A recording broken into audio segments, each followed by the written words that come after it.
The sharp click of the office door echoed through the sterile fluorescent-lit hallway as Emma stepped into her boss's office. The air was thick with tension, and she could feel her heart pounding in her chest like a trapped bird desperate to escape. It wasn't supposed to be this way. She had worked hard for 3 years, pouring every ounce of her energy into making the company successful. But today, everything changed. "Emma," Mr. Carter said coolly from behind his polished mahogany desk, his fingers steepled together as he leaned back in his leather chair. His tone was clipped, almost dismissive, but there was something else lurking beneath it, something that made her stomach churn uneasily. "You wanted to discuss compensation?" She swallowed hard, clutching the folder she'd brought with her tightly against her chest. She had spent hours preparing for this meeting, gathering data, comparing salaries across departments, and even cross-referencing industry standards online. When she noticed the pay discrepancy between herself and James, the trainee who had joined just 6 months ago, it felt like a punch to the gut. How could someone fresh out of college earn nearly double what she was making? "Yes," Emma began, forcing her voice steady despite the storm brewing inside her. "I've been reviewing some numbers, and I realize that James is being paid significantly more than me. He's still learning the ropes while I've taken on leadership roles, managed projects, and consistently delivered results. I don't understand how this aligns with our company's values." Mr. Carter blinked once, then twice, before leaning forward slightly. There was a flicker of annoyance in his eyes, though his expression remained neutral. "James negotiated his salary during hiring," he replied flatly, as if that explained everything. "And let's not forget, you're already compensated fairly for your role here." "Fairly?" Her voice cracked under the weight of disbelief. "Sir, I'm doing twice the work he does, yet I'm earning half of what he makes. That doesn't sound fair to me." For a moment, silence hung heavy in the room. Then Mr. Carter sighed exaggeratedly, rubbing his temples as though dealing with an unruly child rather than one of his most dedicated employees. "Emma, these discussions are complicated. You have to consider market rates, experience levels, negotiation skills." "Negotiation skills?" she interrupted, unable to stop herself. "Are you saying I should have argued harder when I first started? Because no one ever mentioned negotiation when I accepted this position." Her words seemed to strike a nerve. Mr. Carter sat up straighter, his jaw tightening imperceptibly. "Look, Emma," he said, his tone sharper now, "this isn't about skill or effort. It's business. Sometimes decisions aren't black and white." "But they should be," she shot back, her frustration bubbling over. "If we're talking about fairness, shouldn't performance count for something? Shouldn't loyalty mean anything?" His patience visibly snapped. With a sharp exhale, he stood up, towering over her seated form. "Enough, Emma. This conversation is over." His gaze hardened, drilling into hers with unspoken authority. "You'll do well to remember where you stand. Questioning management decisions isn't going to help your career trajectory." Emma froze, stunned by the sudden shift in demeanor. For all her preparation, nothing could have readied her for the cold dismissal radiating off him. Still, she refused to back down entirely. "So what am I supposed to take away from this? That asking questions is unacceptable? That speaking up makes me disposable?" The room fell silent again, save for the faint hum of the air conditioner. Mr. Carter stared at her for several long seconds, his face unreadable. Finally he spoke, each word deliberate and icy. "If you can't accept the realities of corporate structure, perhaps this isn't the right environment for you." It took a moment for his meaning to sink in. Emma's breath hitched, her grip on the folder tightening until her knuckles turned white.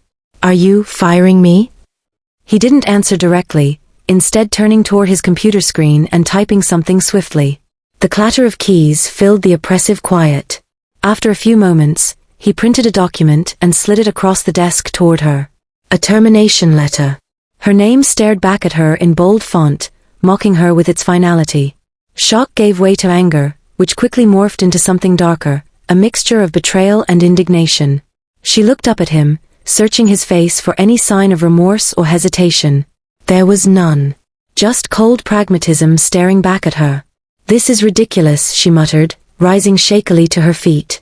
"You're punishing me for wanting clarity, for daring to ask why my contributions are valued less than someone else's."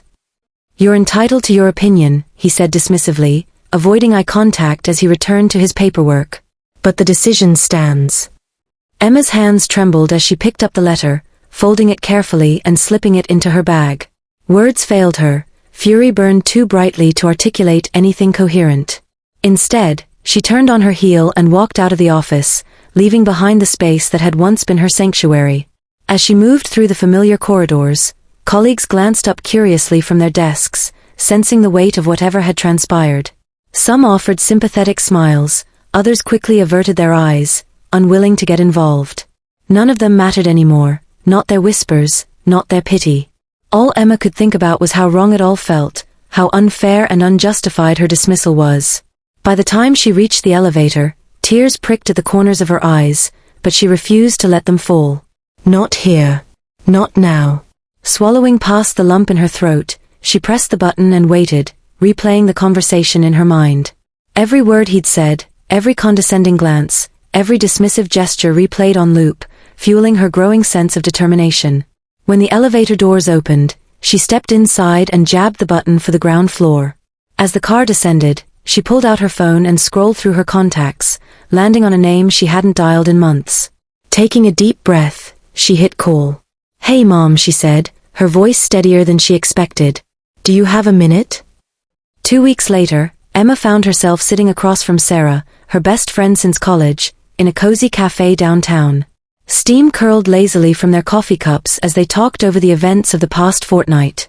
Sarah listened intently, her brow furrowed with concern, as Emma recounted every detail of her firing.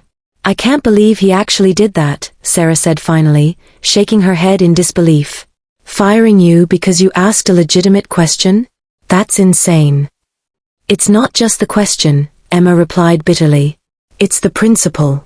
He treated me like I was expendable, like my entire contribution to the company meant nothing compared to some arbitrary number on a paycheck."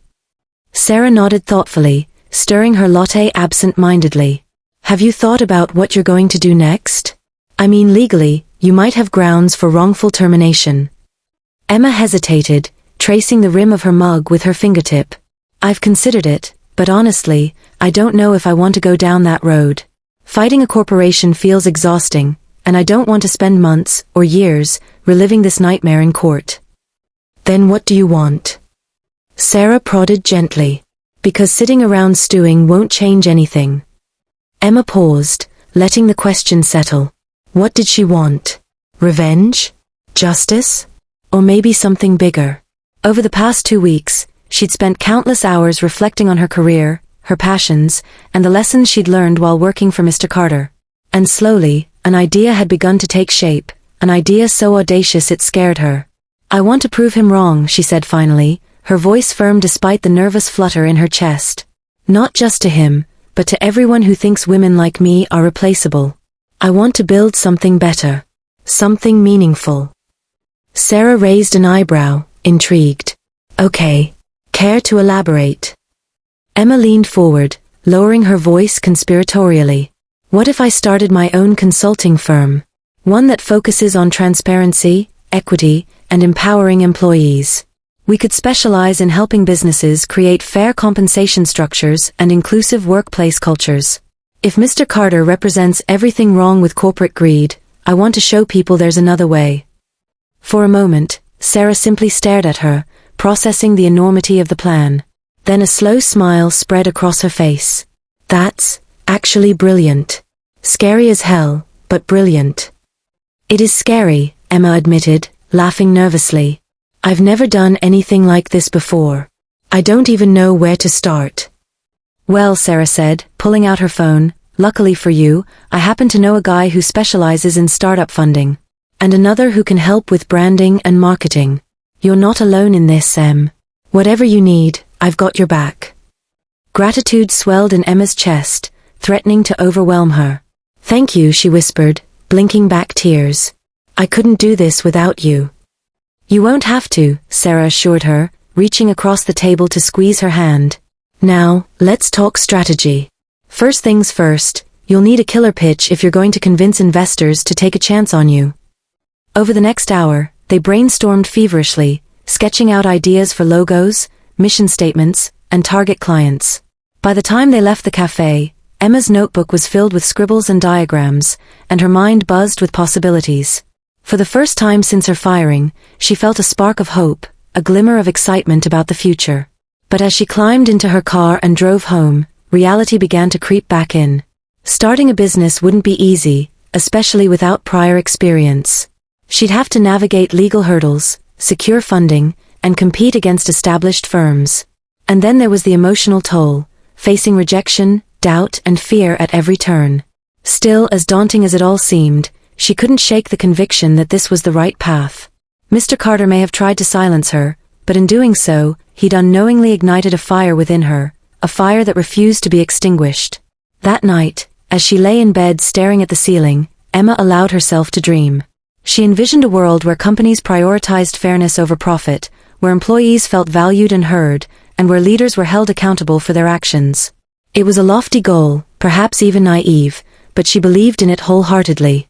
And so, with renewed resolve, she made a promise to herself: no matter how long it took, no matter how many obstacles she faced, she would succeed. Not just for herself, but for every person who had ever been underestimated, undervalued, or dismissed. Little did she know, her journey was only beginning, and it would test her in ways she couldn't yet imagine. The following morning, Emma woke early, energized by the clarity she'd gained the previous day.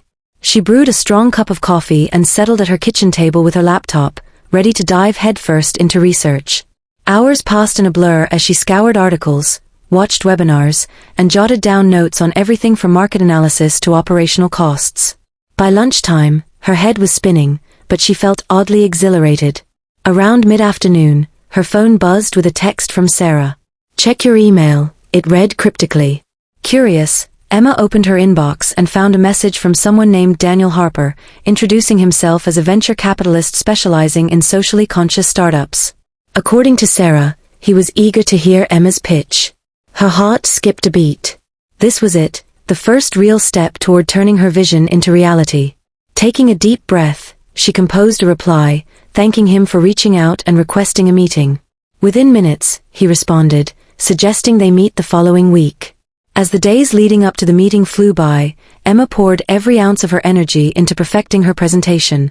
She practiced her pitch tirelessly, refining her delivery until it flowed naturally.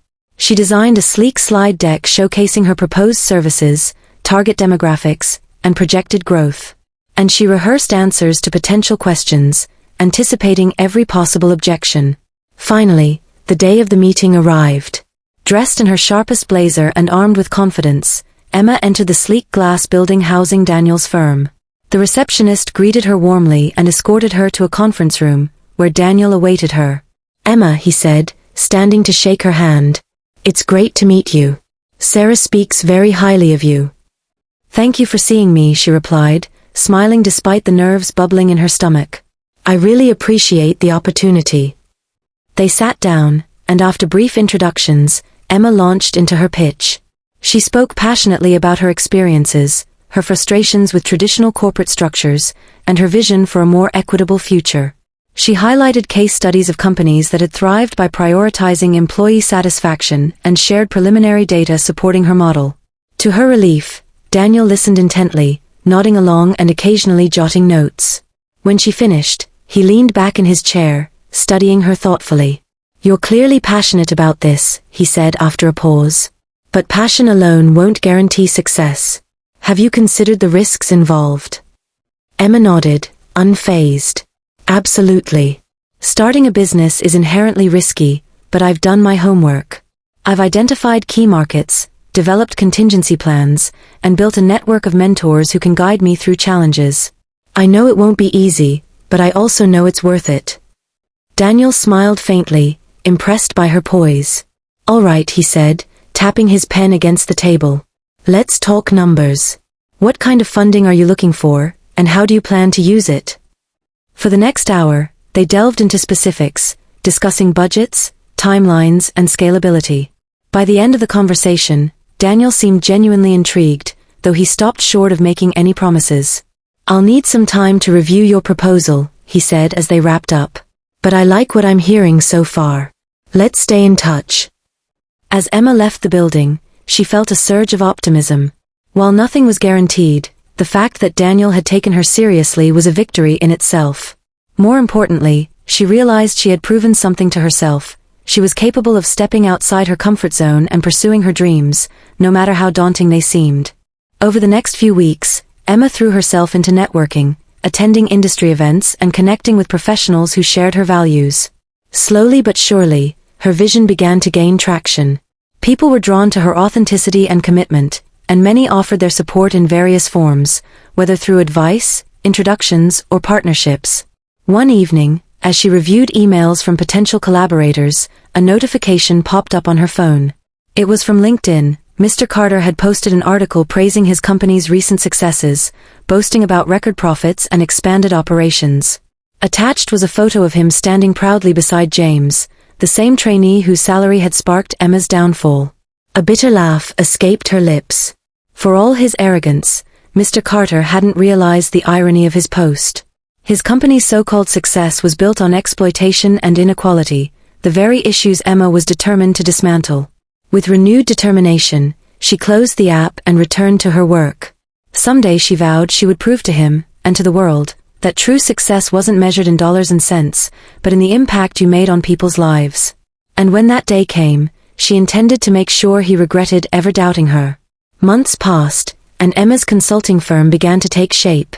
She rented a small office space in a co-working hub downtown, painted the walls a warm shade of teal, and filled it with second-hand furniture she'd carefully selected for its charm and affordability. A neon sign that read "Equity starts here" hung proudly on one wall, a gift from Sarah, who had secretly commissioned it as a surprise. The early days were grueling. Emma spent long hours drafting proposals, cold-calling potential clients, and fine-tuning her website. She hired 2 part-time assistants, both women fresh out of college eager to learn, and together they tackled everything from marketing strategies to client outreach. Despite the challenges, Emma found joy in building something from scratch, piece by piece, fueled by her unwavering belief in fairness and transparency. Her first big break came unexpectedly. One afternoon, while scrolling through LinkedIn, she stumbled upon a post by an old colleague from her previous job. The woman, Rachel, now worked at a mid-sized tech startup struggling with high employee turnover. In the comments section, several former employees lamented the lack of clear communication around promotions and raises. Seizing the opportunity, Emma sent Rachel a direct message, introducing herself and offering a free consultation. To her delight, Rachel responded within hours, expressing interest in discussing how Emma's firm could help address their issues. They scheduled a Zoom call for later that week. During the meeting, Emma listened intently as Rachel described the company's struggles, frustrated employees feeling undervalued, inconsistent pay scales, and leadership resistant to change. It was eerily reminiscent of her own experience with Mr. Carter, except this time, she wasn't powerless. Armed with data-driven insights and actionable solutions, Emma presented a tailored plan designed to improve workplace equity and boost morale. By the end of the call, Rachel looked visibly relieved. "I think you've hit the nail on the head," Rachel said, smiling warmly. "I'll present your proposal to the executive team tomorrow. Honestly, I can't thank you enough for reaching out." A week later, Emma received the news. The startup wanted to move forward. Not only did they agree to her terms, but they also requested additional workshops for managers on fostering inclusivity. It was her first official client, and though the contract was modest, it felt monumental. For the first time since starting her business, Emma allowed herself to celebrate, not with champagne or fanfare, but with a quiet moment of gratitude. As word spread about her work, more inquiries trickled in. Some came from referrals, others from companies seeking guidance after public scandals involving discriminatory practices. Each new project brought unique challenges, but Emma approached them all with the same fervor and dedication. Her reputation grew steadily, bolstered by glowing testimonials from satisfied clients and glowing recommendations from industry peers. One evening, as she reviewed quarterly reports with her growing team, Emma noticed a familiar name pop up in her inbox. It was Daniel Harper, the venture capitalist who had shown interest during her initial pitch months ago. His email was brief but promising. "Hi, Emma. I've been following your progress, and I'm impressed. Let's discuss scaling your operations further. Are you available for lunch next Thursday?" Her heart raced as she reread the message. This was it, the chance to secure the funding needed to expand her firm significantly. With Daniel's backing, she could hire full-time staff, invest in advanced tools, and reach a wider audience. But beyond the practical implications, his interest validated everything she'd fought so hard to achieve. When Thursday arrived, Emma walked into the upscale restaurant where they'd agreed to meet, her confidence bolstered by months of hard-earned success. Daniel greeted her warmly, his demeanor as professional yet approachable as before. Over plates of grilled salmon and crisp salads, they discussed her vision for the future, the impact she hoped to make, and the resources required to get there. "I believe in what you're doing," Daniel said earnestly halfway through the meal. "Companies need leaders like you, people willing to challenge outdated systems and advocate for real change. If we partner, I want to ensure your mission remains intact." Emma nodded, touched by his sincerity. "That means a lot to me. My goal isn't just growth, it's meaningful growth. Every decision we make has to align with our values."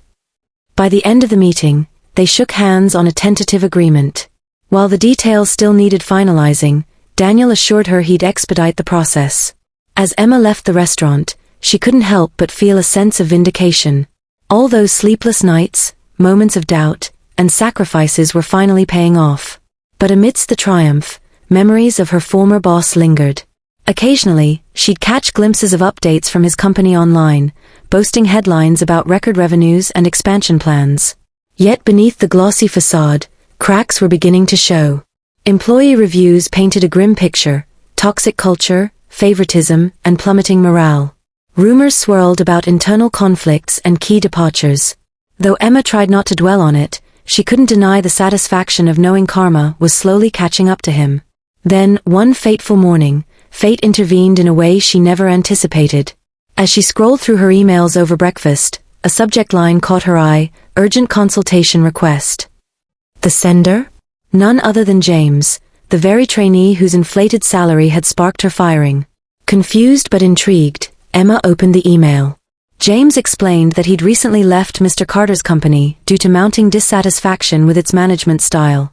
He was now working for a rival firm facing similar issues and wondered if Emma might be interested in collaborating to revamp their compensation structure. Her fingers hovered over the keyboard as conflicting emotions surged within her. Part of her wanted to decline outright, dismissing James as complicit in the system that had wronged her. But another part, a larger, more compassionate part, recognized an opportunity. If James truly sought change, perhaps he could become an ally rather than an adversary. She crafted a measured response, agreeing to a preliminary discussion. When they met virtually a few days later, James seemed nervous but sincere. He admitted regret over accepting the higher salary without fully understanding its implications and expressed admiration for Emma's courage in standing up against injustice. "I didn't realize how broken things were until I got sucked into it myself," James confessed, rubbing the back of his neck sheepishly. "Working under Mr. Carter, it's like being trapped in a machine that doesn't care about anyone except itself." Emma studied him thoughtfully, weighing his words. "Change starts with awareness," she replied gently. "If you're serious about making a difference, I'm willing to work with you. But it won't be easy." James nodded emphatically. "I know. And I'm ready." Their collaboration proved fruitful. Together, they devised innovative strategies to transform the rival firm's workplace culture, earning praise from employees and executives alike. Through James, Emma gained valuable insider knowledge about Mr. Carter's declining empire, information she discreetly used to strengthen her own position in the industry. Meanwhile, whispers of Emma's achievements reached unexpected ears. Former colleagues reached out, sharing stories of how her example inspired them to demand better treatment. Competitors began adopting elements of her methodology, citing her influence. Even media outlets took notice, featuring her in articles highlighting trailblazing entrepreneurs reshaping corporate America. And then one day, the inevitable happened. While preparing for a keynote speech at a prestigious conference, Emma received an invitation she couldn't ignore. The sender? Mr. Carter himself. His email was terse and formal, devoid of any apology or acknowledgement of past transgressions. Instead, he requested an urgent meeting to discuss potential synergies between their firms. Suspicious but curious, Emma accepted, determined to face him head-on. When she entered the sleek boardroom of his headquarters, Mr. Carter rose to greet her, his expression unreadable. Gone was the arrogance she remembered. In its place was a weariness that hinted at the toll his crumbling empire had taken. Still, Emma refused to let her guard down. "Thank you for coming," he began stiffly, gesturing for her to sit. "I understand we have history, but I believe we can put that aside for mutual benefit." Emma raised an eyebrow, folding her arms across her chest. "Go on." He hesitated, choosing his words carefully. "My company is undergoing significant restructuring. Morale is low, retention rates are abysmal, and profits are slipping. Your recent successes haven't gone unnoticed. I'd like to propose a partnership, your expertise in exchange for equity in our organization." For a moment, Emma simply stared at him, incredulous. After everything he'd done, he expected her to bail him out? Anger bubbled beneath the surface, but she forced herself to remain calm. "You fired me because I dared to ask questions," she said evenly, her voice laced with steel. "You treated me like I was disposable. Now you expect me to save your sinking ship." Mr. Carter shifted uncomfortably, avoiding her gaze. "People make mistakes. What matters is moving forward." Emma leaned forward, her eyes blazing with conviction. "Oh, I agree. Moving forward matters. But not for you, not unless you're prepared to admit your failures and commit to genuine change. Transparency isn't just a buzzword, it's a mindset. If you're serious about turning things around, start by treating your employees with respect and dignity. Otherwise, no amount of equity will fix what's broken." The room fell silent, the weight of her words hanging heavy in the air. For the first time, Mr. Carter looked genuinely shaken, as though confronting truths he'd long ignored. "I see," he murmured, his voice barely audible. "Thank you for your honesty, Ms. Thompson." As Emma stood to leave, she felt a profound sense of closure. She hadn't come here seeking revenge, but seeing him humbled offered a form of justice she hadn't anticipated. Whatever happened next, she knew she'd emerged stronger, not just as a professional, but as a person. Outside, the city buzzed with life, oblivious to the seismic shifts occurring behind closed doors. Emma took a deep breath, savoring the crisp autumn air. The road ahead remained uncertain, fraught with challenges and unknowns. But for the first time in years, she faced it not with fear, but with unshakable resolve. Little did she know, her journey was far from over. New battles awaited, each one testing her resilience and reinforcing her purpose. Yet armed with allies, experience, and an unyielding commitment to equity, Emma stood poised to redefine success on her own terms, and inspire countless others to do the same.